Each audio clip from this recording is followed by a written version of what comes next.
Hi friends, आपके अपने channel education with चंदन में एक बार फिर से आपका बहुत बहुत स्वागत है। हम लोगों ने पिछले क्लास में pair of linear equation in two variable से रिलेटेड सारे कॉन्सेप्ट को क्लियर कर लिया था। सारे फॉर्मूले को, सारे मेथड को बहुत अच्छे तरीके से हम लोगों ने पढ़ लिया था।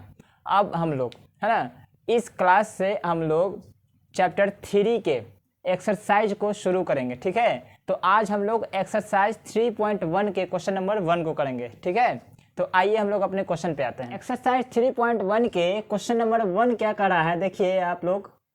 आफ्ताब टेल्स हिज डॉटर, एक आफ्ताब आदमी कह लीजिए, पर्सन कह लीजिए, वो अपनी बेटी से कहता है ना, 7 years ago, 7 साल पहले। आफ्ताब अपनी बेटी से कहता है 7 साल पहले, I was 7 times as old as you were then। 7 साल पहले तुम जितने उम्र की थी, 7 साल पहले तुम जितने उम्र की थी, मैं उस समय तुम्हारी उम्र का 7 गुना था। ये बात कौन कहता है? आफ्ताब कहता है। किससे कहता है? अपनी बेटी से कहता है। क्या कहता है कि 7 साल पहले तुम जितनी उम्र की थी, है ना, उस समय मैं तुम्हारी उम्र का 7 गुना था। ऑल्सो 3 years from now, और अभी से 3 साल बाद, I shall be 3 times as old as you will be, है ना, अभी से 3 साल बाद मैं तुम्हारे उम्र का 3 गुना हो जाऊंगा। Represent this situation algebraically and graphically, ये जो एक सिचुएशन दिया है क्वेश्चन के फॉर्म में, उस सिचुएशन को एल्जेब्रिकली एंड ग्राफिकली रिप्रेजेंट करना है आपको।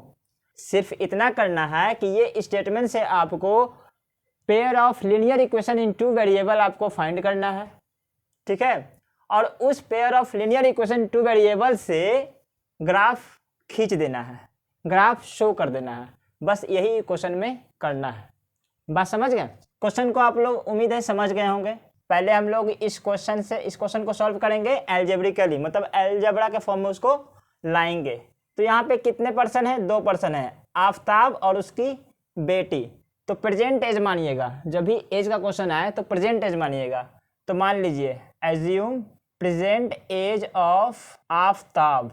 आफ्ताब का प्रेजेंट एज क्या मान लीजिए? X ईयर मान लीजिए। और जो उसकी डॉटर है, assume present age of his daughter. His daughter मतलब आफ्ताब की बेटी, उसका उम्र क्या मान लीजिए? Y ईयर मान लीजिए। अभी का एज, प्रेजेंट में हम आफ्ताब का क्या माने हैं? X ईयर माने हैं, और अभी के एज उसकी बेटी का हम क्या माने हैं? Y ईयर माने हैं। ठीक है, अब अकॉर्डिंग टू क्वेश्चन देखिए क्या कह रहा है। अकॉर्डिंग टू क्वेश्चन आफ्ताब कहता है मतलब कि X कहता है 7 years ago।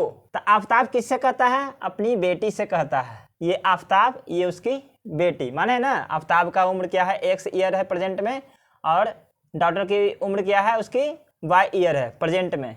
तो आफ्ताब क्या कहता है अपनी बेटी से? 7 साल पहले। अब देखिए, आफ्ताब कर रहा है अपनी बेटी से 7 साल पहले की बात कर रहा है। तो 7 साल पहले जब हम उसकी बेटी का उम्र का अंदाजा लगाएंगे और उस समय उसका बेटी का जो एज होगा, तो सोचिए उस समय आफ्ताब का एज क्या रहा होगा? क्या रहा होगा सोचिए। सीधी सी बात है कि 7 साल, मान लीजिए उसकी बेटी का एज अभी 10 साल है, तो 7 साल पीछे उसका बेटी का उम्र क्या होगा? तो 10 में से 7 घटा देंगे, 3 साल। तो उसी तरीके से आफ्ताब का भी जो प्रेजेंट एज होगा, उस समय आफ्ताब का एज क्या रहा होगा जिस समय उसकी बेटी का एज 7 साल पहले रहा होगा। तो इस मतलब उस कंडीशन में हम क्या करेंगे कि आफ्ताब के एज में से भी हमको 7 साल पीछे क्या करना होगा? घटाना होगा। ठीक है, 7 साल पहले आफ्ताब का उम्र क्या रहा होगा? X - 7, और 7 साल पहले उसके बेटे का उम्र क्या रहा होगा? Y - 7। माइनस क्यों किए? क्योंकि 7 साल पहले की बात हो रही है, तो दोनों को उम्र में से 7-7 साल घटा देंगे। क्या कर रहा है? I was 7 times। आफ्ताब कर रहा है मैं तुम्हारी उम्र का 7 गुना हो जाऊंगा। जो तुम्हारा उम्र है, उसकी बेटी का जो उम्र है, उसका मैं 7 गुना हो जाऊंगा। कौन कहा? आफ्ताब कहा बेटी से। इस सिचुएशन से आप क्या कीजिए? एक इक्वेशन फाइंड कीजिए, तब हम लोग दूसरा स्टेटमेंट पे चलेंगे। तो देखिए X - 7, इसको यहाँ लिख दीजिए। ये इंटू का साइन होता है ब्रैकेट, तो 7 गुना Y 7Y, और 7 सते 49। वेरिएबल को एक साइड कर दीजिए, तो ये वेरिएबल इधर आ जाएगा, तो माइनस में 7Y हो जाएगा। यहाँ माइनस में 49 है, ये 7 उधर जाएगा तो क्या चीज में चला जाएगा? प्लस में चला जाएगा। तो X - 7Y इक्वल टू 49 में से 7 जाएगा तो क्या बचेगा माइनस में 42। क्यों माइनस में बचेगा? क्योंकि जिसमें से घटा रहे हैं वो माइनस में है, तो इसको आप इक्वेशन फर्स्ट नाम देंगे। अब स्टेटमेंट सेकेंड से हम आगे का इक्वेशन निकालेंगे। ऑल्सो 3 years फ्रॉम नाउ, अभी से 3 साल बाद की बात भी कर रहा है आफ्ताब। क्या कर रहा है? तो पहले लिख लीजिए। हाँ, ये था आपका बिफोर 7 year, ये था आपका 7 years अगो की बात। इसको इस पेन से लिख दीजिए। अब बात कर रहा है क्या? 3 years फ्रॉम नाउ, मतलब आफ्टर 3 years। अब 3 साल बाद की बात कर रहा है। तो देखिए 7 साल पहले की बात कर रहा था तो दोनों में 7 साल घटा दिए। अब 3 साल बाद की बात कर रहा है तो दोनों में क्या करेंगे? 3 साल जोड़ देंगे। ध्यान रखेंगे इस बात को। पहले की बात करेगा तो दोनों के उम्र में उतना उम्र पीछे हो जाएगा, और बाद की बात करेगा तो दोनों का उम्र उतना आगे होगा। आफ्ताब क्या कर रहा है कि मैं तुम्हारी उम्र का आफ्ताब क्या कर रहा है कि 3 साल बाद मैं तुम्हारी उम्र का 3 गुना हो जाऊंगा। तो 3 साल बाद आफ्ताब का भी एज बढ़ेगा और 3 साल बाद उसकी बेटी का भी एज बढ़ेगा। तो जितना भी एज रहेगा उसका 3 गुना हो जाएगा। ऐसा कौन कहा? आफ्ताब कहा। किससे कहा? बेटी से कहा। कितना गुना हो जाएगा? वो 3 टाइम हो जाएगा, है ना। अब ये स्टेटमेंट से एक इक्वेशन और फाइंड कीजिए। देखिए आफ्ताब कहता है बेटी से, इसलिए बीच में साइन पड़ेगा इक्वल का। तो 3 × y 3y और 3 3 जा 9। वेरिएबल को एक साइड करेंगे तो x माइनस 3y, यहाँ पहले प्लस 9 है और 3 उधर जाएगा तो क्या बचेगा? -3। तो x माइनस 3y, 9 में से 3 जाएगा तो 6। Equation second. तो जो सिचुएशन दिया था उसको हम एल्जेब्रिकली फाइंड कर लिए। एक एल्जेब्रिकली फॉर्म ये है और दूसरा एल्जेब्रिकली फॉर्म ये है, ठीक है। तो क्वेश्चन करा था represent this situation algebraically, algebra के फॉर्म में सिचुएशन को हम ले आए, पहला आंसर हो गया। अब करा एंड ग्राफिकली। अब इस जो आपका एल्जेब्रा का फॉर्म आया है इससे आपको ग्राफिकली भी उसको रिप्रेजेंट करना है सिचुएशन को ही। तो ये एल्जेब्रा के फॉर्म में रिप्रेजेंट हुआ। अब हम इसी इक्वेशन से उसको ग्राफ के फॉर्म में रिप्रेजेंट करेंगे, ठीक है। इतना पॉइंट नोट डाउन कीजिए और स्क्रीनशॉट लीजिए। ग्राफिकली रिप्रेजेंट का मतलब कि आप दिए गए इक्वेशन से ग्राफ बनाइए, सीधी सी बात है। तो 2 इक्वेशन है, मतलब कि एक ग्राफ पे आपका कितना लाइन खींचा जाएगा? 2 लाइन खींचा जाएगा, हो गया ग्राफिकली रिप्रेजेंट। तो पहला लाइन खींचने के लिए, ग्राफ पे रिप्रेजेंट करने के लिए हमको लाइन खींचना होगा, और किसी भी लाइन को खींचने के लिए हमको मिनिमम कितना पॉइंट चाहिए? 2 पॉइंट चाहिए। तो दोनों इक्वेशन से आप 2-2 पॉइंट निकालेंगे। तो हम पहले फर्स्ट इक्वेशन को सॉल्व करेंगे और 2 पॉइंट निकालेंगे, और फिर सेकेंड इक्वेशन को भी सॉल्व करेंगे और 2 पॉइंट निकालेंगे। तो फर्स्ट इक्वेशन को पहले हम सॉल्व करते हैं। मेरे पास है x minus 7y equal to -42। यहाँ पे आप एक बॉक्स बना लें उसके सॉल्यूशन को दिखाने के लिए। देखिए हम पहले के लिए हल कर रहे हैं। तो x minus 7y equal to -42 है। इसको सॉल्व कैसे करेंगे? तो हमने सॉल्व करने का एक तरीका बताया था कि जब भी पॉइंट निकालना हो तो सबसे इजी वे है कि आप एक बार x का वैल्यू 0 रखें और एक बार y का वैल्यू 0 रखें। लेकिन ये ध्यान दीजिएगा कि दोनों क्या होना चाहिए? रेलिवेंट होना चाहिए। आप x का वैल्यू रख रहे हैं और y का वैल्यू बहुत ज़्यादा आ रहा है तो वो रेलिवेंट वैल्यू नहीं कहलाएगा। इसलिए सिचुएशन को देख करके वैल्यू को आप क्या करेंगे? पुट करेंगे, ठीक है। तो हम सबसे पहले क्या करेंगे? x का वैल्यू 0 रख के देखते हैं यहाँ पे क्या होगा। अगर यहाँ 0 रखते हैं आप तो 0 कहानी खत्म, यानी 7 गुना से भागों में चल जाएगा तो 6 आएगा, यानी कि हम x का वैल्यू 0 रख सकते हैं। सोच करके रखना होगा। देखिए 0 यहाँ जाएगा तो कुछ उसका फर्क पड़ेगा नहीं। यहाँ क्या बच जाएगा? -7y -42। तो y का वैल्यू क्या आ जाएगा? -42 अपॉन -7। तो माइनस से माइनस खत्म, 7 1 जा 7, 7 6 जा 42, मतलब y का वैल्यू क्या आया? 6 आया। तो आप x का वैल्यू क्या रखे थे? 0। y का वैल्यू क्या आया? 6 आया। ये एक पॉइंट आया, इसको याद रखिएगा, ये बॉक्स में रखिए। x का वैल्यू हम क्या रखे थे? 0। y का वैल्यू क्या आया? 6 आया। तो ये रेलिवेंट वैल्यू है। आप ग्राफ, रेलिवेंट वैल्यू का मतलब जो ग्राफ पे खींचने योग्य हो, ठीक है। तो आप y का इक्वल टू 6 खींच सकते हैं आसानी से, मतलब छोटा ग्राफ बन सकता है। अब हम लोग क्या करेंगे? इसी इक्वेशन को एक बार फिर से लिखेंगे, ठीक है। अब यहाँ पे हम y का वैल्यू 0 रख के देखेंगे। तो y का वैल्यू जैसे ही आप 0 रखते हैं तो ये पूरा टर्म 0 हो जाता है और इसका वैल्यू क्या आता है? -42 आता है, जो कि रेलिवेंट नहीं है। कहाँ 6 और कहाँ 42? एक छोटा वैल्यू है और एक बहुत बड़ा वैल्यू हो जाएगा। मतलब ऐसा ग्राफ बन जाएगा जो इस बोर्ड में हमको बताना थोड़ा सा मुश्किल हो जाएगा। तो हम एक ऐसा वैल्यू अपना मन से बना करके इसमें डालते हैं जो क्या हो? रेलिवेंट हो। मतलब ऐसा वैल्यू हो जो 6 7 के आसपास हो, 10 के अंदर हो।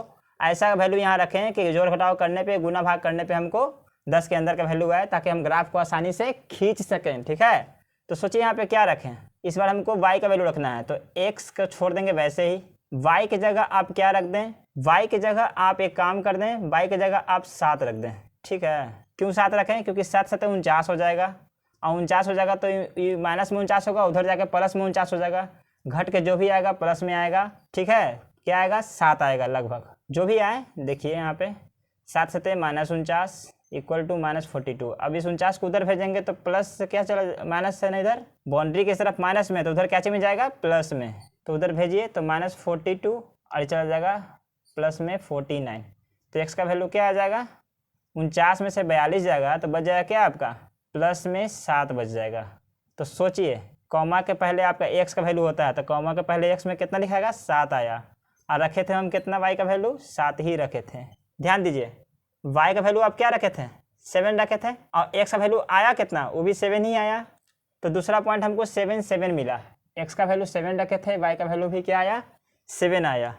तो इन दोनों, ये पॉइंट, एक पॉइंट ये है, एक पॉइंट ये है, तो हमको एक लाइन खींचने के लिए कम से कम 2 पॉइंट चाहिए, 2 पॉइंट हमको मिल गया है, इस पॉइंट से आप एक लाइन खींच सकते हैं। ठीक है, अब ऐसे ही सॉल्व हम करेंगे सेकेंड इक्वेशन के लिए, और उससे भी 2 पॉइंट निकालेंगे, x - 3y = 6 के लिए। उसी तरीके से यहाँ पे एक बॉक्स बना लीजिए आप, पहले आसानी होगा आपको रिप्रेजेंट करने में उसको।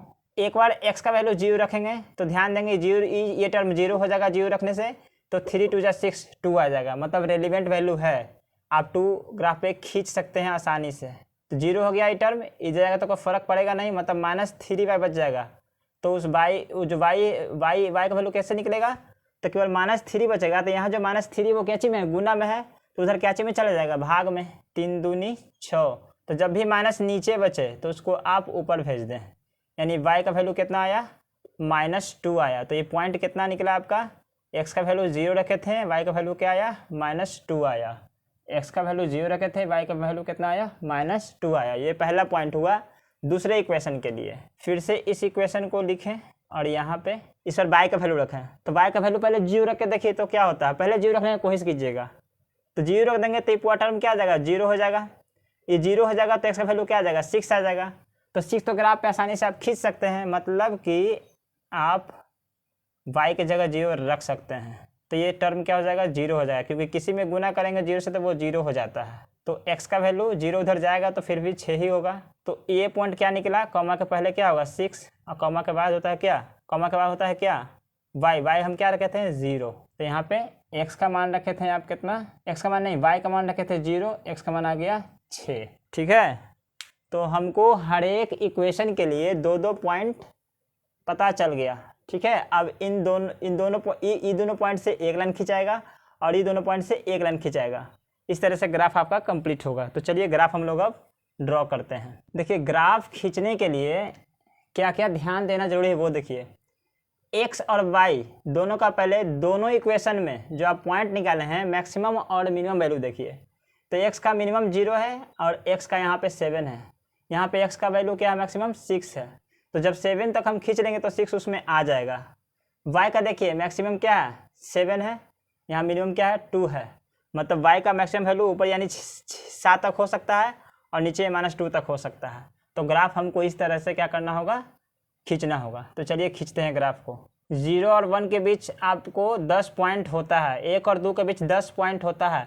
आप लोग जब अपना ग्राफ कॉपी खोलेंगे तो उसमें चीज़ को ध्यान रखिएगा, ये मेरे पास ग्राफ कॉपी ओरिजिनल नहीं है, इसलिए हम इसको बस एक दिखाने की कोशिश कर रहे हैं कि आप लोग ऐसे खींचिएगा। आप लोग जब ग्राफ खींचिएगा तो ध्यान दीजिएगा कि इस 0 और 1 के बीच कितना पॉइंट होता है, 10 पॉइंट होता है। तो अभी हमको 0 से 10 के बीच जो 1 आता है, 1 यूनिट होता है, उसको हम 1 ही मान के चल रहे हैं। ठीक है, क्योंकि यहाँ पे मेरा जो वैल्यू है वो 10 के अंदर ही है। तो जो ग्राफ में होता है कॉपी में आपका, बस वही हम लोग लेके चल रहे हैं। तो पहला जो पॉइंट है यहाँ ध्यान दीजिएगा, x - 7y जो इक्वेशन है इक्वल टू -42, उसके लिए पहला पॉइंट क्या है, 0 6, मतलब x का वैल्यू 0 और y इक्वल टू 6 कहाँ कट रहा है, x इक्वल टू 0 और y इक्वल टू -6 कहाँ कट रहा है, वही आपका पहला पॉइंट हो जाएगा। तो x इक्वल टू 0 का लाइन कौन सा होता है, हम बताए थे, याद कीजिए, हम बोले थे ना कि अगर x इक्वल टू 2 खींचना हो तो आपको ऐसे खींचाएगा, x का जो पॉइंट 2 है उस पर ऐसे खींचाएगा, एक्स का वैल्यू अगर 4 खींचना हो प्लस में तो ऐसे खींचागा। तो उसी तरीके से x इक्वल टू 0 अगर खींचना हो तो वो ये लाइन होगा। y एक्सेस जो होता है वो x इक्वल टू 0 के लिए होता है, और जो x एक्सेस होता है वो y इक्वल टू 0 के लिए वैल्यू होता है ना। जो y एक्सेस होता है वो x के इक्वल टू 0 का वैल्यू होता है, और जो x एक्सेस होता है वो y इक्वल टू 0 का वैल्यू के लिए होता है। तो हमको x इक्वल टू 0 चाहिए, तो वो कौन सा होगा, ये लाइन होगा, x इक्वल टू 0 का लाइन होगा। और y इक्वल टू 6, तो y इक्वल टू 6 क्या चीज़ में है, प्लस में है, यानी कि एक्सेस से ऊपर 6 यूनिट 1 2 3 4 5 6। तो ये वाला जो 6 है ये लाइन, और ये जो 0 का लाइन है वो कहाँ कट रहा है, यहाँ कट रहा है। कुछ समझें, x इक्वल टू 0 का लाइन ये है, और y इक्वल टू प्लस 6 यानी कि ये लाइन ऐसे जो खिंचाएगा y इक्वल टू 6 के लिए। तो ये लाइन कहाँ कटा, इस 0 पे कटा। तो ये आपका पॉइंट हो गया 0 6, पहला पॉइंट ये वाला।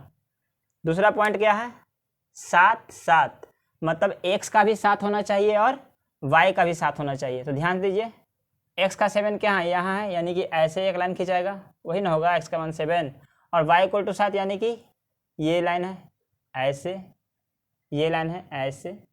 तो ध्यान दीजिए, ऐसे और ऐसे कहाँ कटेगा, ध्यान दीजिए, लगभग आपका अगर ध्यान दें तो इस तरीके से इस पॉइंट पे कट करेगा क्या, 7 7। दूसरा पॉइंट, इक्वेशन फर्स्ट के लिए पहला पॉइंट 0 6 कहाँ आएगा, यहाँ पे आएगा, और दूसरा पॉइंट 7 7 कहाँ आएगा, यहाँ पे आएगा, क्योंकि x के लिए 7 ऐसे खिंचाता है और y के लिए 7 ऐसे खिंचाता है। तो जहाँ पे इंटरसेक्शन पॉइंट होता है वही आपका पॉइंट काउंट होता है। तो ये है आपका इंटरसेक्शन पॉइंट, x के लिए 7 और y के 7 के लिए। तो यही आपका क्या है, 7 7 दूसरा पॉइंट है।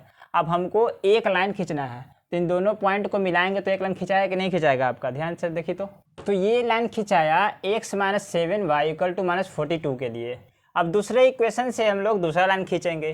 तो देखिए, दूसरे इक्वेशन में जो हम 2 पॉइंट निकाले थे उसको यहाँ पे देखिए कहाँ पे है, इसी ग्राफ पे देखना है। तो x इक्वल, पहला पॉइंट में क्या है, 0 माइनस 2, मतलब x का वैल्यू क्या है, 0 है, और y का वैल्यू क्या है, -2 है। यहाँ देखिए, तो x का वैल्यू 0 कौन होता है, ये लाइन, पता होगा आपको। अब y का वैल्यू -2 कहाँ होता है, ये -2 है ना y का, यहाँ ऐसे काटेंगे तो ये लाइन हो जाएगा ना। तो ये लाइन y के लिए -2 और ये लाइन x के लिए 0 कहाँ कट रहा है, देखेंगे आप लोग, यहाँ पे कट रहा है। कौन सा पॉइंट है, 0 -2। और दूसरा पॉइंट क्या है, x का वैल्यू 6, x का वैल्यू 6 यानी ऐसे एक लाइन खिंचाएगा, और y इक्वल टू 0। तो y इक्वल टू 0 कौन होता है, ये होता है। बताया था ना आपको कि जो x एक्सेस होता है वो y का वैल्यू 0 होता है। तो ये लाइन और ये लाइन कहाँ कट रहा है, यहाँ पे कट रहा है। तो दोनों पॉइंट को हम लोग इस ग्राफ पे रिप्रेजेंट किए, और इसको अब इस लाइन से मिलाएंगे। हम इन दोनों पॉइंट को आपस में मिलाएंगे तो मेरा एक लाइन तैयार हो जाएगा, और उस लाइन का नाम क्या होगा, x minus 3y equal to 6। तो ये जो ग्राफ बना वो इस सिचुएशन को ग्राफिकली रिप्रेजेंट कर रहा है। और हम लोग जो 2 इक्वेशन लाए थे स्टेटमेंट को पढ़ करके, वो सिचुएशन को एल्जेब्रिकली रिप्रेजेंट कर रहा था, ठीक है। तो इस तरीके से फर्स्ट क्वेश्चन को हम लोग सॉल्व किए एल्जेब्रिकली और ग्राफिकली, ठीक है। आज के लिए बस इतना ही। हम लोग नेक्स्ट क्लास में नेक्स्ट क्वेश्चन के साथ फिर से मिलते हैं, ओके। अपना बहुत बहुत ख्याल रखिए, थैंक यू।